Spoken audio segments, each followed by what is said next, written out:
Next up, we have a panel that I've been looking forward to all day. It's about whether or not Bitcoin can save the planet. We hear in the media almost on a daily basis how Bitcoin uses more energy than insert average-sized country here. We hear about how it's melting the ice caps and how effectively, if you're into Bitcoin, you must be against the environment. And I'm about to introduce onto stage environmentalists, two or three environmentalists, and a Bitcoin miner. So it's just staggering to see the reality of the situation, which I hope is going to come to light now. So can I welcome onto the stage, please, and would you be able to give them a round of applause? Lee Bratcher. Hello, shake your hand as well. Yep. Mark Morton. Hi, Mark. Margot Paez. There you are. Woo! Odin Rosu. Look at handshake. Have a great panel. Well, good afternoon. My name is Lee Bratcher. It's an honor to moderate this panel. I'm excited about it. I'm the president of the Texas Blockchain Council. We're an industry association making Texas the jurisdiction of choice for Bitcoin and primarily Bitcoin mining. About 70% of what we do is around mining and energy. If you saw U.S. Senator Elizabeth Warren, she wrote a letter about how much Texas is using power for Bitcoin mining recently, and she actually pointed directly at me and our organization as sort of a negative, but when we looked at it and our members looked at it, they thought, this is actually a really good thing. If Senator Warren is calling you out about your energy use for Bitcoin mining, that's a positive. So we looked at it as a positive. So we had this opportunity to have a panel on, can Bitcoin save the planet? And I think it's not even really a question for most of us in this room. It is going to be one of the tools that we use for saving the planet, both environmentally, which we'll talk about with our distinguished panelists, and creating flourishing in the developing world around stranded energy and helping them to monetize that. So let me introduce our panelists without further ado. Directly to my left, we have Mark Morton, Managing Director and co-founder of Skilling Mining, Ireland's first and largest Bitcoin mining company. We have Margot Paez of the Bitcoin Policy Institute. She's a fellow there and has produced really great work based upon the round of applause that she got when she walked in. You guys already know Margot. And she's also a physicist and climate scientist at Georgia Tech. PhD candidate. PhD candidate. Don't have the PhD. We're just going to call her Dr. Paez. Almost. And then we also have Obi Nwosu, one of the primary investors in Gridless Compute based in Kenya. They do Bitcoin mining sort of behind the non-existent meter, if you will, so in microgrids or just totally off the grid in rural areas where they're helping to monetize stranded energy. So looking forward to the conversation. Let's start out just the climate piece. And Margot, I'm going to direct this one straight at you. What do you see in the media? What is the biggest misconception about Bitcoin mining in the media from a climate perspective that you wish you could just tell every journalist in the world? Well, obviously everybody hears that Bitcoin is melting the planet, and it's the one thing that I think I wish every journalist would think a little differently about, because the reality is that it's not melting the planet, and the study that is based off of, which is a paper called Mora et al., which was actually written by his undergrads, that claimed that Bitcoin was going to push global warming to 2 degrees Celsius all by itself by the end of the decade. It was totally false, but that message is still out in a lot of the narratives, and sometimes it's still cited in other research. So that's probably one of the things that I would love to permanently wipe from the record and have them be a little more open-minded and less closed off from the potential that narrative can be wrong. And how important is it to have Bitcoin miners like the ones sitting to your left and right who have these really unique perspectives? First question to you is, are you trying to get that narrative to these journalists? And then we're going to turn to our other panelists to talk about their specific operations and how they're monetizing some of the stranded energy. that really makes a great narrative in the media. Yeah, absolutely. I try to get, if I do talk with a reporter, I try to connect them with miners that are actually doing renewable-based mining or biogas or flared or vented gas mining so that they can see a different perspective. And so it's really great to actually have a couple of miners that are doing that work, and especially on the African continent in Kenya. I mean, it's so important. Like, this is the narrative that nobody hears outside of our bubble, and that is a huge challenge. If we really do want to make some headway with regard to the climate crisis, right, we have to think of ways in which we can reduce these emissions without constantly having to rely on political leaders who can't come together and actually get things done. So these are the people who are actually getting things done. So that's really exciting. So Mark and Obi, you guys are monetizing stranded energy in a very unique way, right? In Texas, we use a lot of wind and we use a lot of solar, which is great, but you guys are doing it even better. So Mark, tell the audience, how are you generating this energy, and how does that work, and why is that such a special component in the Bitcoin mining narrative? Yeah, well, I think just acknowledging what your first question was as well is important, which is this constant narrative that all energy consumption is negative, or people demonize that if you're consuming energy, it's bound to have a negative effect. And they don't seem to realize that if you take, an energy consumer like mining and you use it in a strategic and innovative way, it can have a net positive effect. So a lot of people are overlooking that point and saying, well, if you're pulling energy from something, you must be having a negative or carbonizing effect. But a lot of the time, with methane mining, you have a net decarbonization. I suppose in our specific case, so we're running off of anaerobic digestion, which for people that don't know is essentially biogas, whereby you put farm waste and essentially grass into a tank, and as it decomposes, you get methane, which is ran through engines, and you get electricity. But where there's unique opportunity for mining is that there's a lot of instances whereby these anaerobic digesters, or biodigesters as people would know, can overproduce independent of their export capacity. So in a number of instances, mining is simply an energy bolt-on for these individuals to help pay back their renewable infrastructure quicker than they otherwise would. Or in another instance, mining can essentially be a catalyst for renewable infrastructure to be built in areas where it might not have made economic sense to do so. So if you took Ireland as an example, or you took Cork, where we're based in the south of Ireland, the rural areas of Cork could produce a lot of energy based on the waste that's available. But the grid in that area might only be able to onboard half that energy that could be produced, and so they either have to scale down the amount of the renewable infrastructure, or it doesn't make it to market at all. So in a specific instance, mining can be a bolt-on in order to take half of the energy produced and ultimately be the catalyst for that renewable infrastructure making it to market. So I think that's where it's certainly playing into a lot of the renewable build-out that we're seeing at the moment. I'm going to go to Obi, but be thinking about, I'm going to ask you in a second, if you guys have quantified the reduction in methane from just letting it be out in the waste in the landfill versus putting it into one of these biofuel combustors. So Obi, talk about what's going on in these companies that you're investing in Kenya predominantly.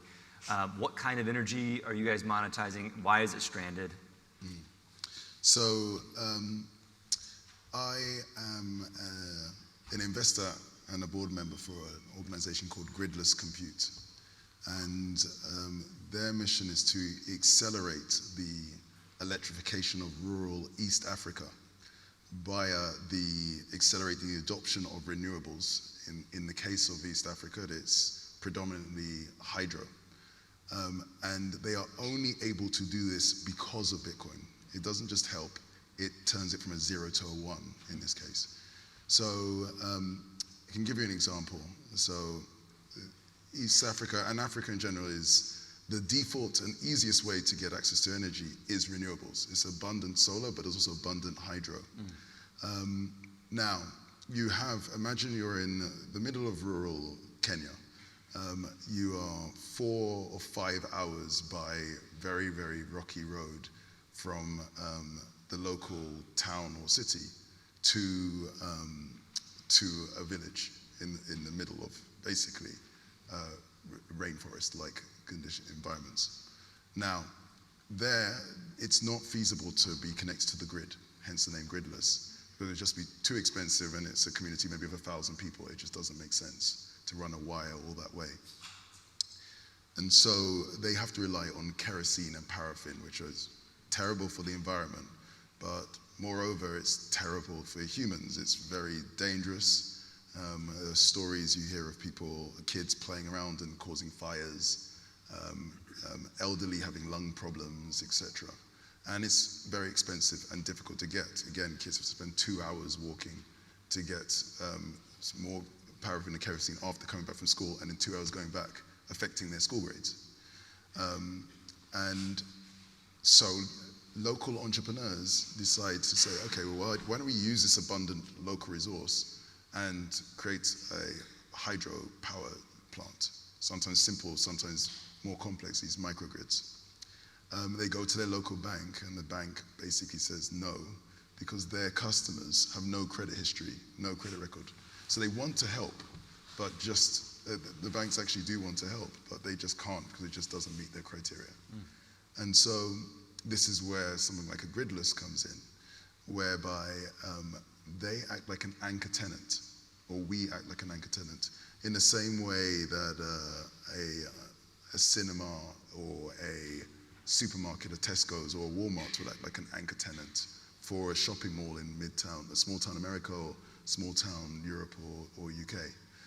We effectively take a large percentage of the revenue or cover that for you and guarantee for 5 to 10 years. In the same way, gridless, that's like an anchor tenant for this person.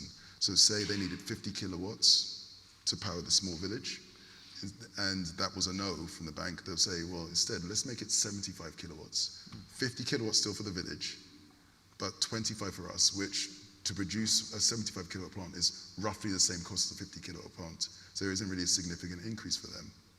But we are now selling a product that's been on sale for 13 years in a 24/7 global market. And we've got experience of mining going back over a decade. You go back to the bank, and we're going to guarantee it for 5 to 10 years. And it goes from uninvestable and unviable to investable and viable. They get the loan, and that village goes from dirty, polluting, expensive, dangerous kerosene and paraffin to hydro. And a year later, that same entrepreneur goes back to the bank with a 500 kilowatt plant. Actually, I just was there a couple of weeks ago. And that is now serving 4 different communities, and they want to do 16. And you're seeing demand from Rwanda and so on, and it extends. So that's what we do, and we are literally doing this because Bitcoin is the energy buyer when you have no other buyers. It's the energy buyer of last resort. I love it. Sometimes we even say the energy buyer. Yeah. But it's not, I'm not doing it, I'm just putting in the money. I'm telling the story. But you're saying that you're not doing it, you're just an investor, but that's the key. They wouldn't have had that opportunity had you not invested and been one of the primary investors. I mean, I think they're an incredible team. It does help where other Bitcoiners get involved. My own company, Fedi, I am blessed to have incredible investors as well, and that's helped accelerate it to a level that is mind-blowing. So It's amazing. If there's any venture capitalists in the audience or just Bitcoiners who looking to either stack more sats or stack sats in a kind of deferred way by investing in Bitcoin mining, that's the kind of thing that I think could get people really excited. yeah. So there's lots to say. But let's continue. Well, so you brought a good point. We're talking about monetizing stranded energy. Another component to the environmental piece of this, Margot, is the duck curve. And everybody is familiar with the duck curve, right? We use power in the mornings when we all get up. We use a lot of power at night, like in the evenings, when we're coming home from work. But we really don't use a lot of power overnight or midday. And so our power consumption looks like this. And it's really, even in the developed world, in the UK, in Europe, and the US, it's really difficult to manage those kinds of swings. And renewables struggle in those kinds of environments because they're also intermittent. So you have intermittent usage with intermittent renewables. Bitcoin mining, and this is what we're finding in Texas, is one of the only flexible loads at scale that can actually put a dent in compressing the duck curve.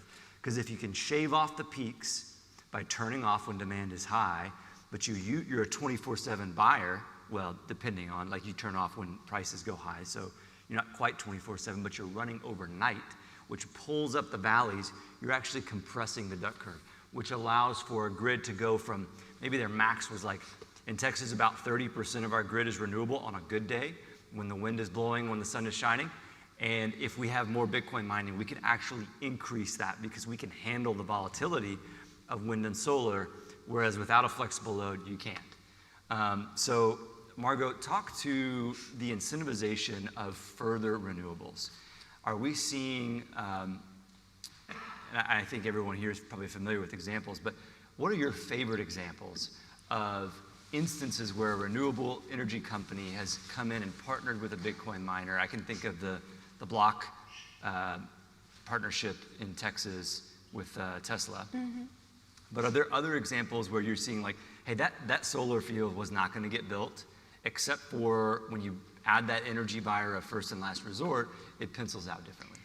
Yeah, I mean, obviously, what we're seeing in ERCOT, where we have miners participating in demand response, which is really, it's a program where you, as a heavy energy user, can opt in, and you act sort of like insurance for the electrical grid. So you maintain like a base amount of power above what is needed. And if it peaks at a certain time, like it happened over the summer, and it was really popular, I mean, it was all over the news that Riot was participating in this, and they were able to return like gigawatts worth, I think, of power back to the electrical grid.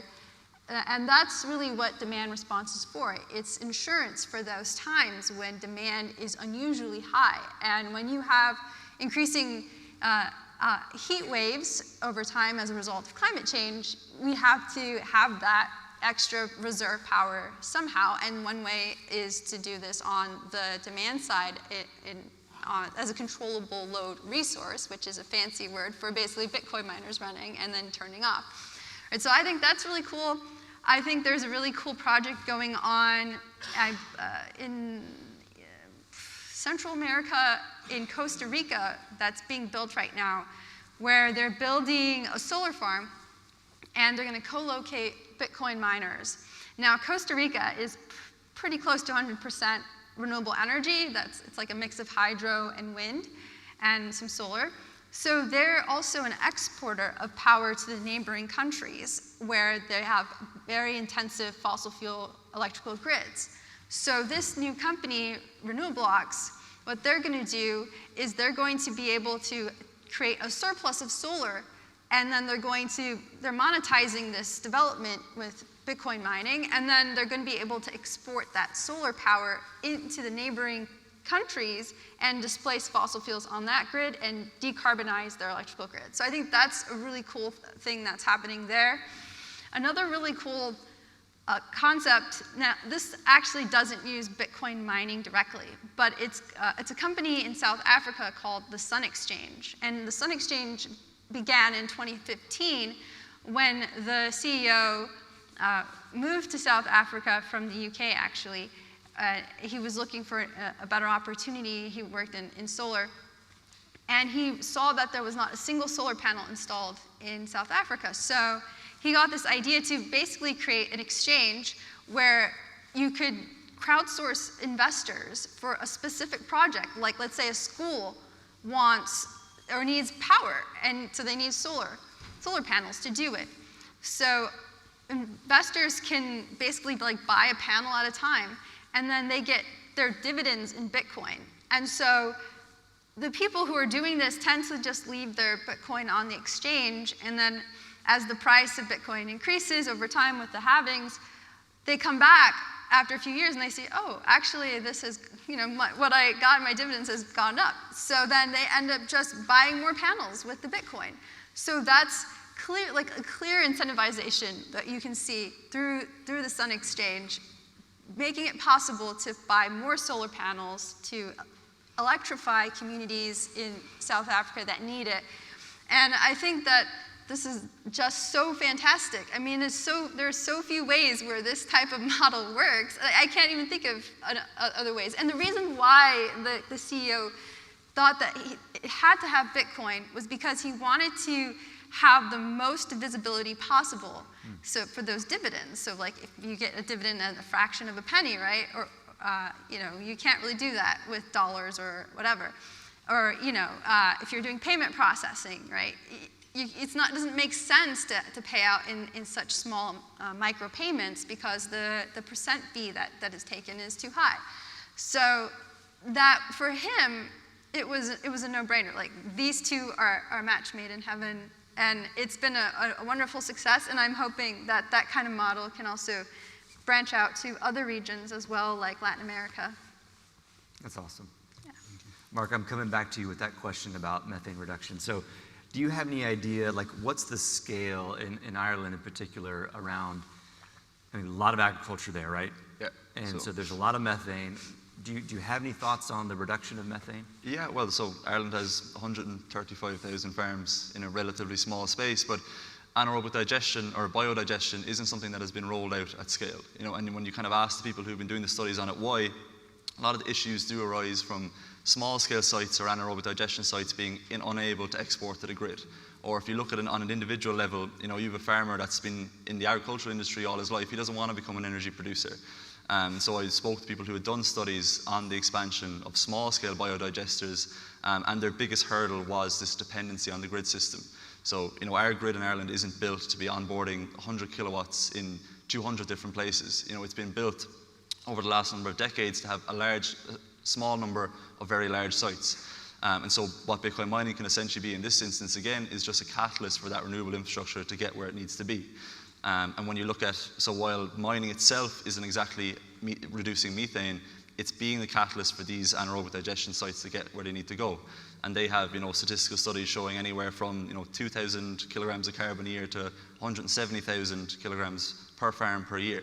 So they're just some figures that have been done on, very early studies before this has even been rolled out. But I suppose aside from the methane reduction standpoint, I think it's worth almost going back to what you were talking to Margot about, which is people assume that this, renewable build-out in African nations doesn't apply to Europe. We're obviously in a renewable issue at the moment and an energy issue in Europe with the price of our electricity, and people are assuming that why don't we just bring on more renewables? Surely that's a simple solution. But in a number of instances, our grid is the biggest hurdle for onboarding those renewables. So we have goals of 1,200 gigawatts by 2030 across Europe for renewable capacity increases. But ultimately, our grid will be the thing that dictates whether that renewable energy comes on or not. So generating electricity isn't the problem, it's harnessing and transporting that electricity to where it needs to be. So, we've had discussions with individuals across Europe, which is, for instance, you might put in containerized mining, like we make in Cork City, for 4 or 5 years, and you go ahead and build a solar farm, and when the grid eventually catches up and is ready to onboard that electricity, you can either take the mining away, so you can literally pick up a container, even though some people on Twitter reply to me and say mining can't be moved and that it's extremely difficult because they just assume that it has to be a 700 megawatt data center. So they don't even realize that you can put it in a container and move 100 kilowatts of demand wherever you need it. And so when the grid catches up, you can take that mining away, or you can turn it into a demand-side asset, like Margot said. So in that exact specific instance, mining has been the catalyst to allow that solar farm, for instance, be built 4 years earlier than it otherwise would have. And a number of instances, some companies that are being delayed by 5 or 6 years can go into distress, and ultimately that solar farm might never make it. So in both instances, it's having a decarbonizing effect from allowing methane capture technology like biodigestion make it to market, but it's also having a net decarbonization effect by allowing those renewables make it to market that otherwise wouldn't have across the EU and the UK as well. That's brilliant. Obi, so talk a little bit, we've talked a lot about the environmental side, right? And when we think about the name of this panel, Bitcoin helping to save the world, it's a tool, and it's a tool in the tool belt on the environmental side, on the mining side, but it's also a tool in the monetization of stranded energy in the developing world in places like Kenya, where you're investing. And talk about what does it mean for those communities? How does it change the community sort of GDP on a micro scale? And are they actually like getting paid in Bitcoin, like the people that are working at the site, or are they taking payment in in fiat? Oh, I wanted to follow on what Mark was saying, but you asked exactly the question I wanted to answer. So clearly this is beneficial to the entrepreneur, but you have to think about it. What you have effectively done here is created a new form of almost like gold mine, but it's a digital gold mine.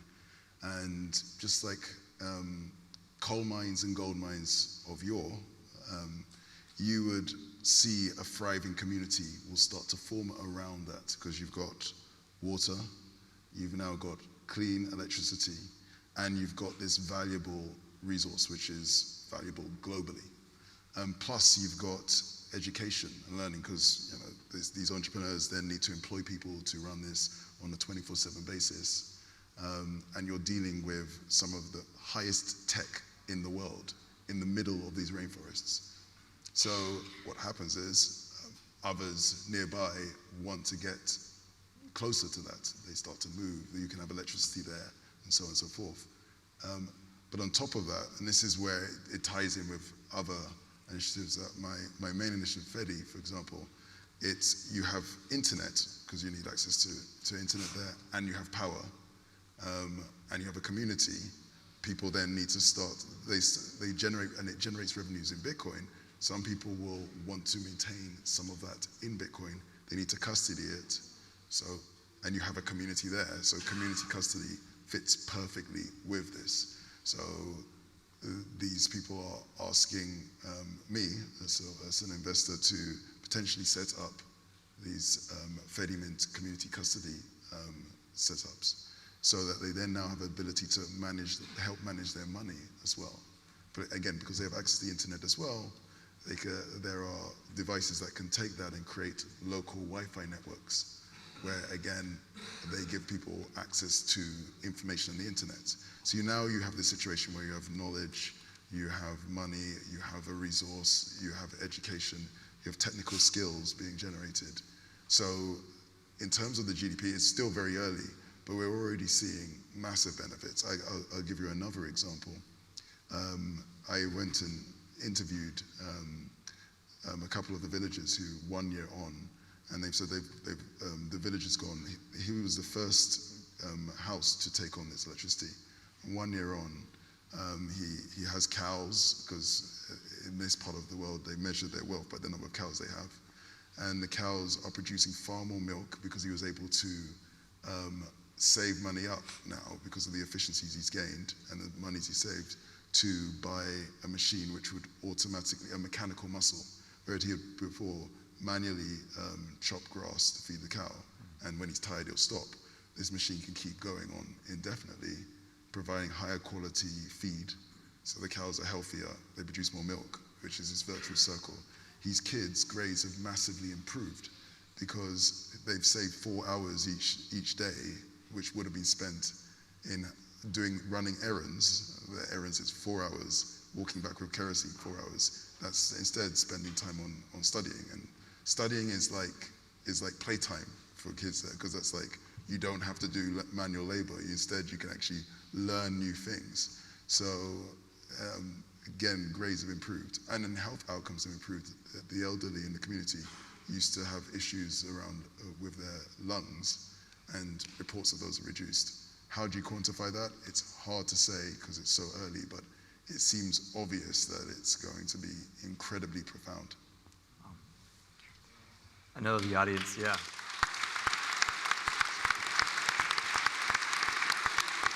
You're knocking it out of the park.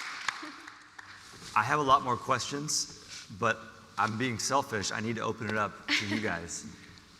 So there are mics around the room. I'm sure this has spurred some questions for our distinguished panelists, so ask away. Yes, sir. I can repeat it if you want me to, or there we go. We good? Yeah, so we're potentially facing banning around the world, aren't we? Because I think we've moved a big wave this year on, environmental Bitcoinism, but still there are forces that are trying to ban us for lots of number of reasons. I don't think, and some of those reasons are not to do with the actual fundamentals, but how can we defend against banning? Will I start? So I suppose ultimately the kind of tough part for all of us here when we see those narratives around banning Bitcoin mining is that we know the capability it can bring. And I think the first kind of key step, and it's something that myself and Obi were doing 2 weeks ago, which was we were going to Strasbourg to talk to MPs in the Council of Europe and explain to them the benefits that it can possibly bring. Because ultimately, you know, they tried to ban it a couple of months ago as we were sitting in Cork City trying to get this mine up and running on this farm in Ireland, thinking, you know, we know all the positives it can bring, we just need to try explain it to them. Because ultimately, they're reading all the articles that everyone else is reading and thinking, there's nothing else to this. If it's consuming energy, it's bound to be bad. And they have no idea about all the different use cases, whether it be renewable onboarding capacity, whether it be methane reduction. So I think it will come back around ultimately, but by having more working examples, you know, in African nations, in Europe, people like ourselves, hopefully sitting in front of them saying, you know, this isn't exactly what you think it is. And so ultimately when we sat in front of some of these MPs, they said it uses too much energy. And I hadn't even got a chance to explain that you can put it in a container and you can make it consume whatever energy you want in a location agnostic and grid agnostic way. And that was a completely new learning curve for them. And so I think narratives and explaining how this all works will be the first kind of simple step to stopping them banning it. And, you know, a week after we'd been there, the next thing came out, which was Europe saying that they were going to try step in this winter and tell Bitcoin miners to turn off, given the energy squeeze across Europe. But anyone that knows anything about mining would know that the price is 35 cents or 40 cents a kilowatt hour. Miners were turned off at about 8 or 9 cents, you know. And so they don't need to intervene in a market that's so highly competitive and so highly efficient anyway, and it's just a matter of explaining that to them. Yeah. Yeah, it was really interesting, but I think high level it's about prevention and cure. So on the cure side, on the prevention side, we advocate and we talk about the greater story, which is that Bitcoin is this energy buyer of last resort. It can buy energy when there are no other buyers for that energy. And that's something that we communicate with our examples. We also, because we go along with human rights defenders and activists from around the world, we spend a lot of time explaining that Bitcoin is the bank when you have no other banks. It's the bank of last resort, when you cannot trust your local bank. And what we're doing here is protecting the fundamental human rights and freedoms of people who live under the yoke of authoritarian regimes and dictatorships, which is more than half the people on the planet. We are the minority here. And so when they understand those two things and understand how they relate to each other, that really, well, it melts brains, basically. So that's the first part on the prevention side. And on the cure, the approach is, one thing that excited me about Gridless is it's by definition highly decentralized. You have Bitcoin miners all over time, all across rural Africa in the middle of rainforests. It's very decentralized. These are not easy places to get to. You cannot put a steel mill there, you know, because where are you going to truck in the staff and bring them back and so on? It takes 4 hours. You cannot put a clothes factory there or so on. And these things, because Bitcoin mining is so efficient at converting electricity into money, whether it's I was going to say scat into sats, you know, or whether it's water into money, whichever way, it's incredibly efficient at doing it. We can sometimes house these within the facilities that are without adding any footprint, or it's just a truck that goes alongside and you're ready to go. So in these environments where it's very community run, it would be very difficult for people to even know the mining is going on there, and it'll be highly decentralized, and it's enriching the entire community. They would defend this source of income and wealth and so on. We see in places like China, where there was, I mean, I don't know how they're doing it, but technically it's been banned in China, and that's one of the most authoritarian regimes. It's definitely an authoritarian regime. And 1 or so years later, they're back up at what, 20% of world mining? So Bitcoin mining itself is highly decentralized, it's highly anti-fragile. It gets stronger when it's attacked. And we show that and we explain that, but we also explain that don't try to attack it, embrace it, because it will help many people. And we need to be part of that, not against it. And I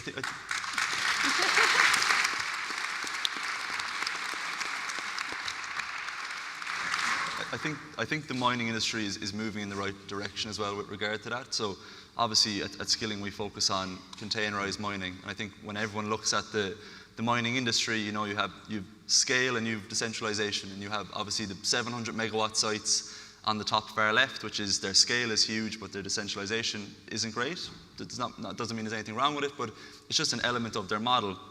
And then on the far right side, you have a huge amount of decentralization in someone running an S9 at home to heat their house or whatever it might be. And then, you know, in the top right-hand corner, I think, of that scale, you have the containerized miners, which is an industry that's, in my mind, kind of exploding. So you have all the oil and gas guys across the US, and then, of course, you have Europe now, hopefully through us and a number of others, trying to make a dent in dotting Bitcoin mining all across the continent. And so I think as that mining model continues to grow, and as I said, with 135,000 farms, you know, even if you put 50 kilowatts on 2,500 of them, that's decentralized hash rate all across Ireland. And you can take that model and you can replicate it across Europe. And so while we are trying our best to explain to all these individuals that it can have a net benefit, at the end of the day, with containerized mining showing the growth it is, and with methane capture mining exploding and dotting itself all across the globe, it's going to be increasingly difficult, as Obi said, to find it and also try stop it. So a lot of these things are going to be off-grid solutions. You know, our container is, you know, 5 meters long and 2.5 wide. It basically blends in. And so if you're going all across Ireland to every single farm trying to find mining, it's not going to exactly be the easiest thing to do. So I think it ultimately takes care of itself.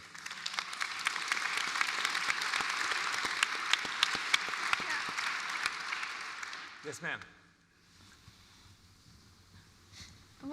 While she's lining up, I just wanted to add that education is really important part of this as well. And I think that we are starting to make a dent in that, at least through our work at the Bitcoin Policy Institute, where Troy Cross and we wrote a report for the White House, and it was covering pretty much everything that we've discussed, all of the value of Bitcoin, all of the interesting ways that Bitcoin can actually be a benefit to the environment.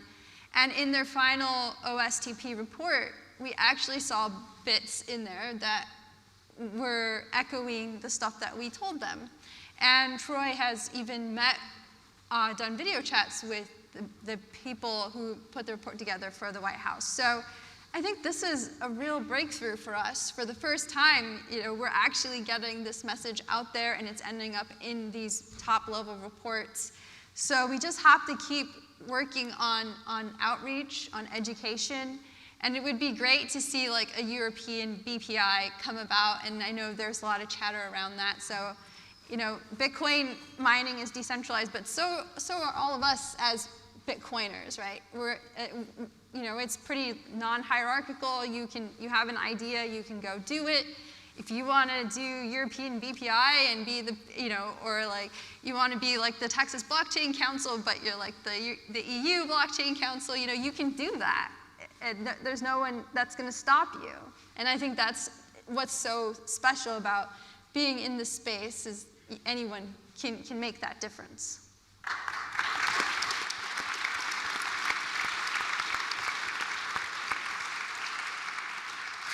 Yeah, sorry, I think what I'm hearing is that I don't know if you actually do this, but what you're linking to Bitcoin is that it's ethical and sustainable and small. So I wondered, you know, is it going to support small communities across the globe, to stay small communities across the globe and be able to carry on like that? Or is it going to go, you know, like I'm kind of thinking of gold mining in America, where it started small and went huge? Or is it going to be a mix of those things? Because I would imagine that a lot of people would be interested in investing in something that's ethical and sustainable.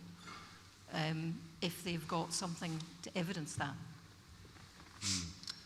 I mean, I can't know, but I can look at some examples. Well, first, it relates, but we are in Mali, in West Africa. On my last visit, I invited someone over who was one of the larger renewable solar energy producers in Mali, and to see what was happening in Kenya. And he became incredibly excited. But he was informing me of what happens in Mali around gold. So they have these huge gold mining operations there. But also there are millions of people in Mali who still pan for gold. And so at an individual level, they mini mine effectively as well. And while having that conversation, one of our advisors for the organization he works for a very large US Texas-based Bitcoin mining company, was telling me about what happens in China. Again, you have, but what they do is they've skipped gold and they've gone to digital gold, Bitcoin, and they had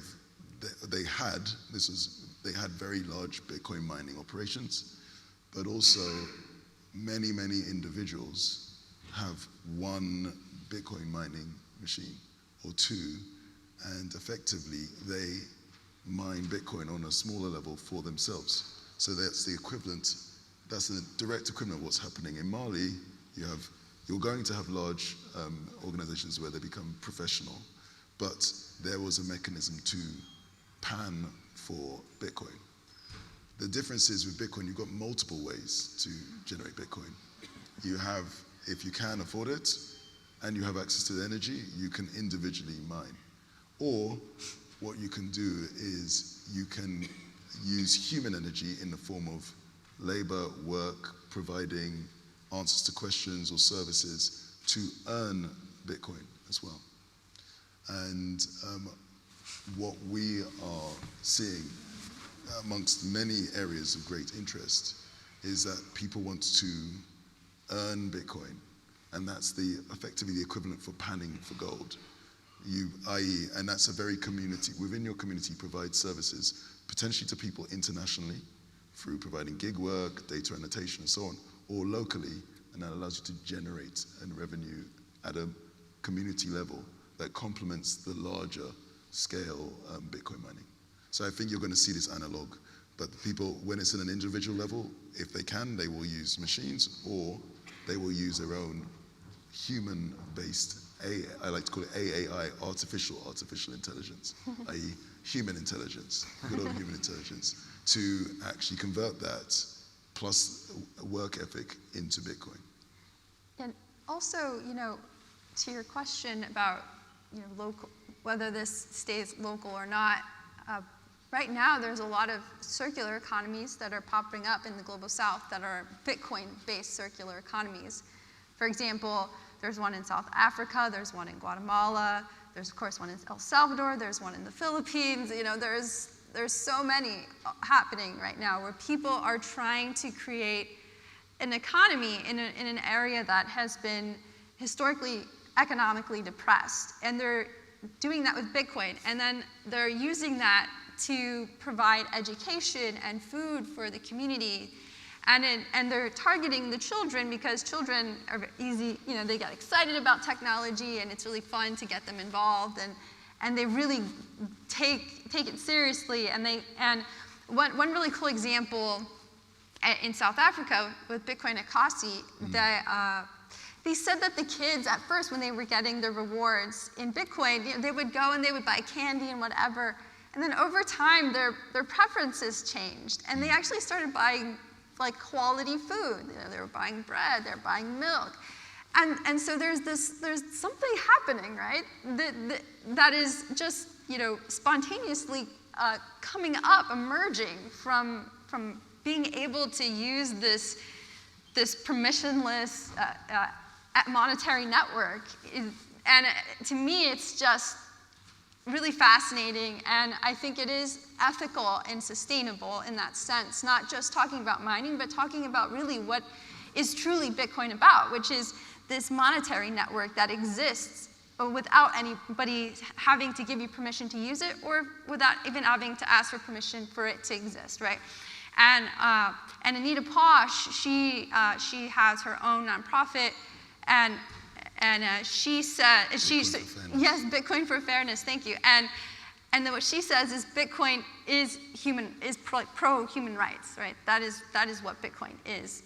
And she has wonderful examples on her Twitter, and she's got a podcast and a website if you want to see more about what's going on in the global south, because that's where this type of monetary network is needed the most. Here in the West, like, the reason why it gets so much negative press in the West is because we're incredibly privileged. Our dollar in the United States is really strong right now. I'm sure most people here have noticed that. But you know, it's the global reserve. You know, the euro has overall been pretty stable until recently. The pound, right? We don't live under the same stress. So for us, it's like, well, this is just just for gambling. But for people who really need Bitcoin, which is really not us, you know, this is a lifeboat. So it is absolutely ethical. It's absolutely sustainable. Yeah.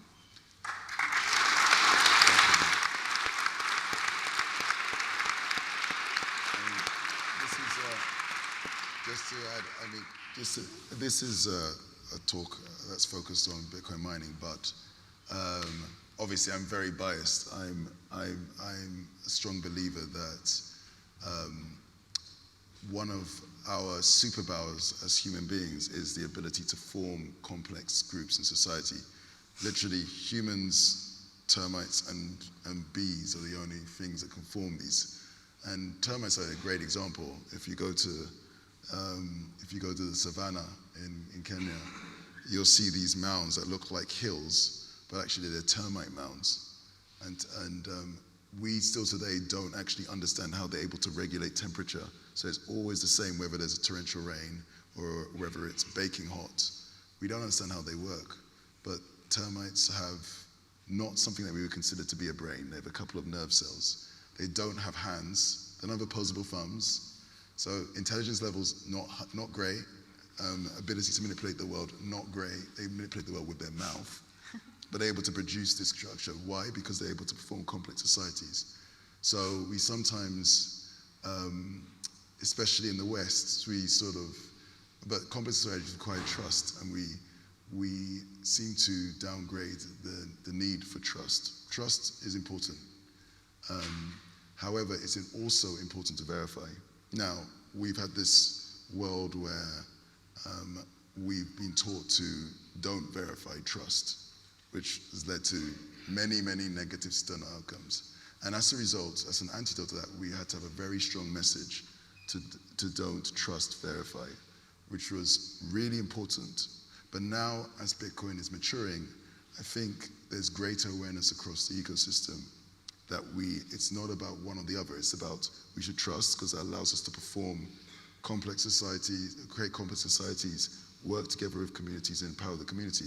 But we must also verify so that bad actors who try to take advantage of that trust cannot take advantage. So verification is your force field against bad actors. Trust is your mechanisms to build complex society. And so to do the two together is where we need to go. And that is where I think the Bitcoin community is now going. Yeah, I think well said.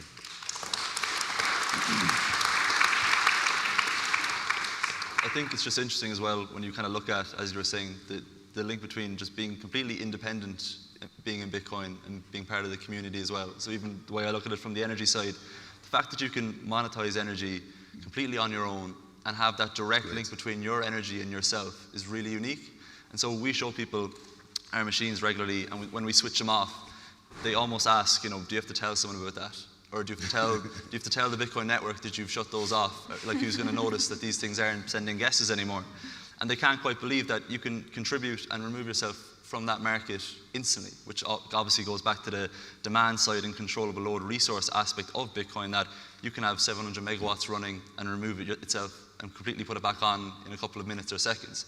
But then I think coming away from the kind of independent nature of managing and kind of owning your own energy, monetizing that energy, and look at the community side of it, which was when we went to Strasbourg and we mentioned that, we're Bitcoin miners, instantly one of the MPs said, oh, I said something negative about energy 4 years ago, and I still remember it because I got inundated with emails telling me that I was wrong.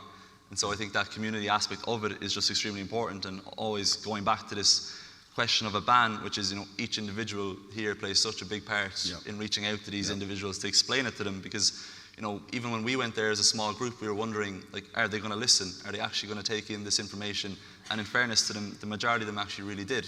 And it was just interesting from our perspective that you would assume you send an email and no one reads it or no one quite understands what you're saying, but a few of them did say, look, I have made negative comments about Bitcoin mining and about Bitcoin in the past, and it was the influx of emails that made me say, okay, I could be a small bit wrong about this, and go away and do the work.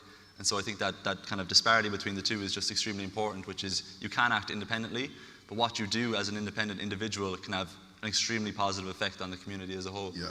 We are all Bitcoin miners, we are all activists, we are all key advocates for Bitcoin. And I've always loved the phrase that came from the Bitcoin community, veris in numeris, strength in numbers. And as strength in numbers, as in mathematics and the cryptography behind Bitcoin, there's also strength in numbers that we can act together as individuals, but individuals who choose to work together in communities for the greater good.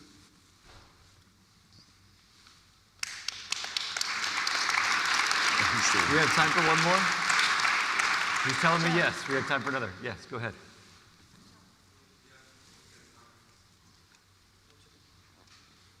I can repeat the question if you, somebody's already got the mic. Yes, ma'am, go ahead.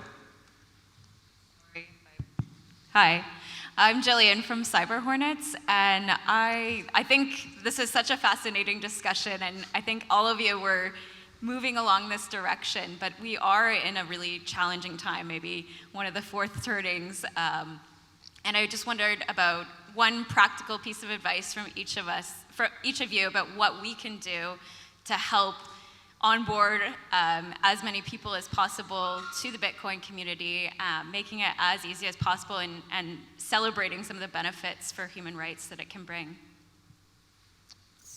Well, I suppose I can start. I suppose, as I said, it ties directly in with what I mentioned there, which is sending those individual emails to people that make negative comments and trying to just inform them in a kind of positive and constructive way is obviously extremely important. And that's just kind of on a simpler note, but I suppose the kind of key person that I think of when you mention that is Joe, who's backstage, which is every single place Joe goes into, he asks them, do they know what Bitcoin is? And he asks them, do they accept it? And the second they say no, he says, download Wallet of Satoshi, I'll send you $5 worth of Bitcoin. I think small things like that, which, to be honest, I probably neglected for a very long time and didn't really think that it was that important, but after seeing Joe do it in every single place we go to, and seeing the kind of positive reaction that the people have, which is, for instance, at the conference, me and Joe went to a cafe and the person said, I don't really want that on my phone, I really don't like it, I don't think it'll be a good idea. And Joe said, but you can spend it, you could buy a coffee, you can buy a beer with it, and he said, okay, and we both sent him $5 each, and then straight away he was asking, okay, where can I go? And Joe brought up the map and showed him all the places he could spend it, and he went from not wanting anything to do with Bitcoin and thinking it was kind of dangerous to, I'm going to go to that place later and buy 2 coffees with it. So I think small things like that are extremely important, and doing stuff like Joe does is kind of a key thing in my mind that I'm going to try to do more, which is when I go into places, try my best to demonstrate that it does actually work, because I think a lot of people just think it's a financial asset or a financial investment. They have no idea that it's actually a network that can run and operate efficiently on its own, and it can be used to transfer payments back and forth. And so I think small things like that, in my mind, is a really important thing to do. Love you too, Mark. Cheers, Joe. I would say, well, I agree with everything you just said, but I'm just thinking back on what's worked and what's had the most net positive outcome from my experience, my own personal experience. And I think it's just being an ambassador for Bitcoin. Most people are not going to, at least initially, if ever, get all the technical details of Bitcoin. They're living their own life. They don't have time to understand all these things. If they did have time, they could understand it, but you just don't have time. Most people don't. So they're going to take a cue about how you behave, how confident are you, and your character. So you be a good ambassador. Just be your best self. That's beneficial to you and your friends around you anyway. And it will naturally rub off on people because they'll say, well, these Bitcoiners are like this. And then now let's go what these altcoiners are like. And you'll notice that there's a stark difference between a Bitcoin event and an altcoin event. And people will just pick that up. They'll pick up the heart of a Bitcoiner is different to many others. And there are people from that community who are deep down Bitcoiners. They just need to be surrounded by this positive energy, no pun intended. Yeah, I think just, keep talking about Bitcoin to people, and eventually, they start to listen. Yeah, they mean, I come from, the progressive left background. I've voted for Bernie Sanders. I worked on both of his campaigns, so just to give you a sense of who I am. And my friends are very skeptical of Bitcoin, and I have had many conversations that have started with, oh my gosh, what are you doing? This is terrible. Why? I don't understand. You're playing for the opposite team. And eventually I get them at least on, okay, well, at least there's some benefit on the renewables thing. Or I had a friend actually who was like, he was so upset about, El Salvador adopting Bitcoin at first, and we couldn't even have a conversation for a while about Bitcoin. And then I asked him to read a draft of the first essay I wrote about Bitcoin and climate change, which was a financial Hail Mary for the climate. And he read that, and he didn't really give me too much feedback. And then when Russia invaded Ukraine, he said, oh my gosh, I get it. I've been reading about how people in Russia and Ukraine have been using Bitcoin, and it's been a lifesaver for them. And now I understand. Now, how do I get a wallet? So, and they said, thank you, because it was that essay that you sent me that actually made it so that I could have an open mind. So we went from like, we couldn't even talk about it, to he's like, when can you show me how to get a wallet? So yeah, I mean, it's not easy reaching people because there's all these layers of FUD, what we call FUD, and it just takes time to really get through all that, to answer all the questions, to show them that actually this is what's happening, it's not what you're reading about. But it's worth it, so just keep talking.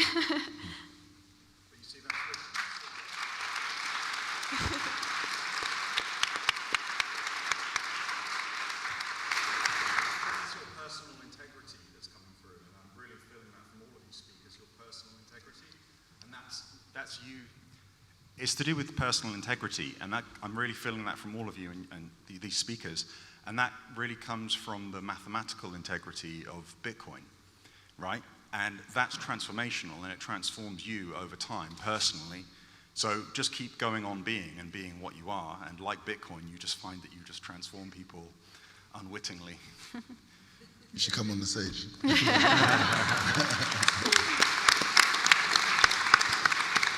Did you have a... Yeah, we have one over here. He's been very patient. And probably second to the last. So after you, we'll have one more. Oh, I thought it was you. Probably a very simple question.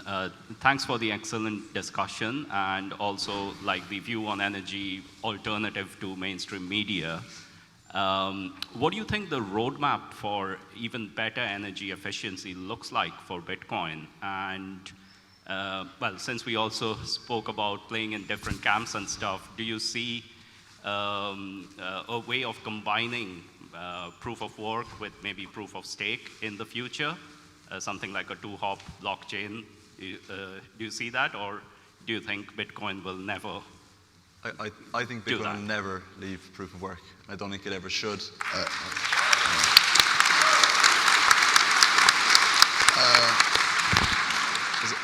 Ultimately, I just think ultimately, at the end of the day, proof of work is part of the innovation behind Bitcoin. And I think when you look at a lot of the arguments, the energy debate is one that everyone goes to.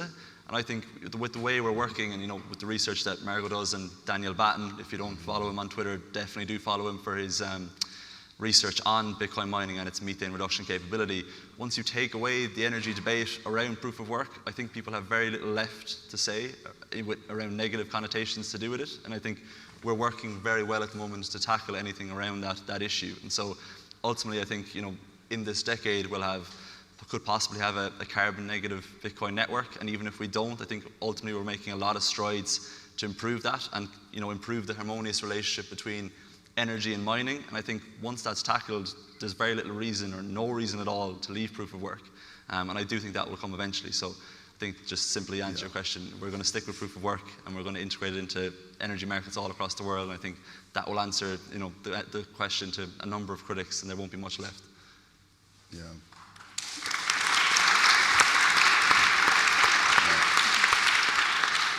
We're all like really want to answer this question.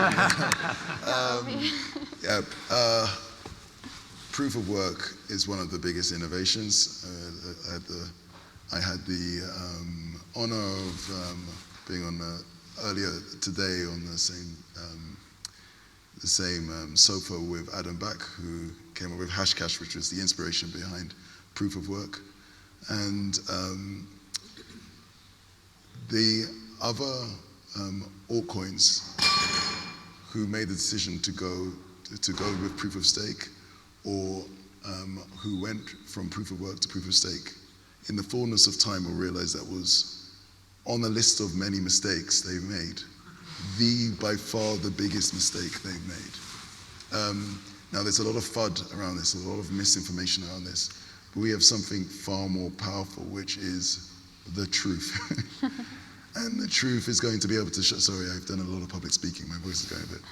But the truth is going to show that proof of work is this incredible innovation, which not only is a new way of providing trust in a near trustless manner or environment, but it's also this mechanism to, as you say, be this energy buyer, which probably wasn't considered at the beginning, but as energy buyer when there are no other energy buyers, which I think the IEA lists literally paragraph 1 on challenges for reaching renewable goals. Finding buyers for renewable energy is one of the biggest challenges. And Troy was actually showing me this. That's cool. And there is now, as of about a month or so ago, only one thing on this planet which can buy energy wherever it is, even if it's in the middle of the jungle.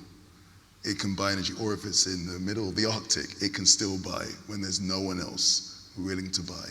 And that is literally essential to us achieving our renewable goals. So the facts will show this. I'll give you one example of why it's so powerful. We managed to, while we were in Kenya, have a meeting with a major energy company.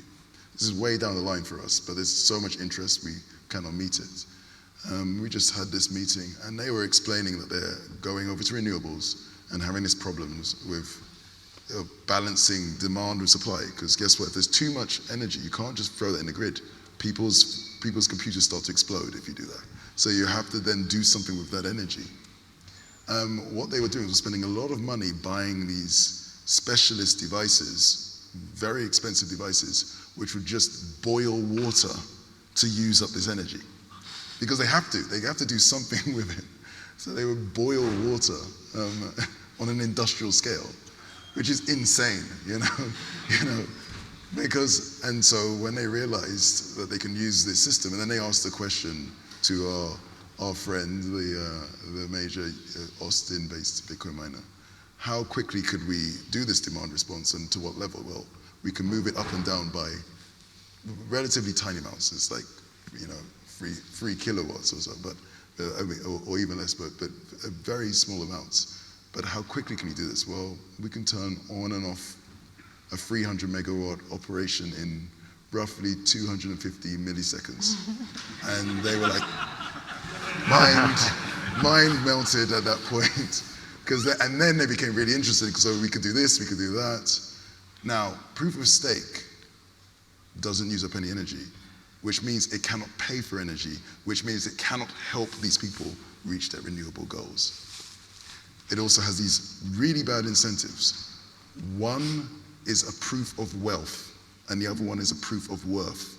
So over time, the wealthiest people are going to be managing your system, processing your transactions.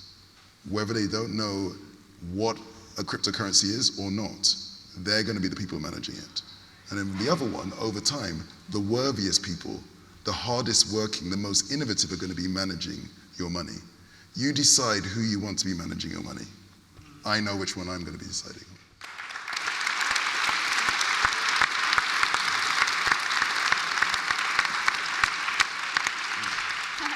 Ladies and gentlemen, another round of applause for our panelists. Oh, sorry. Oh, okay. Yeah, obviously, we're not going to proof of stake. Sorry, no change the code, Greenpeace. That's not happening.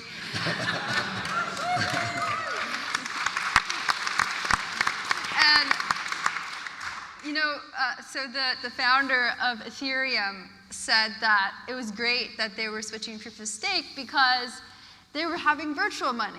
And it's so great because in the virtual world, you can do anything. So you can just money print, virtually everything, anything you want. Isn't that great? Not like Bitcoin, because Bitcoin is tied to the physical world, and that's terrible. I mean, that's literally, okay, paraphrasing a little bit, but it's pretty much literally what he said. And it was the opposite argument that I always make, which is like, Bitcoin is tied to the physical world, and this is really good. This is so essential, especially if you care about climate change or you care about our ecology and you're concerned about environmental impact or environmental degradation. You want money that's tied to the physical world. You want a layer of transparency.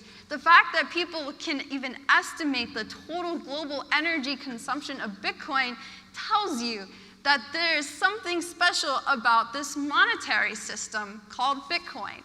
And it is so important that it remains tied to the physical world, because as soon as you disconnect it, there are no longer any constraints. And that leads to, just as Obi suggested, all sorts of bad incentives.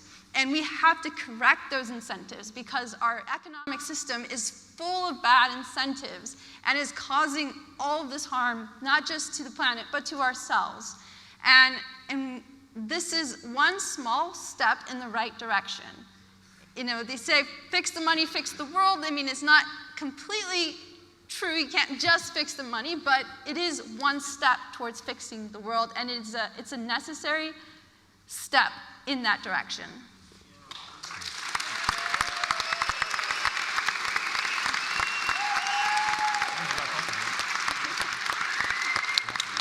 Can we get a big round of applause for our panelists?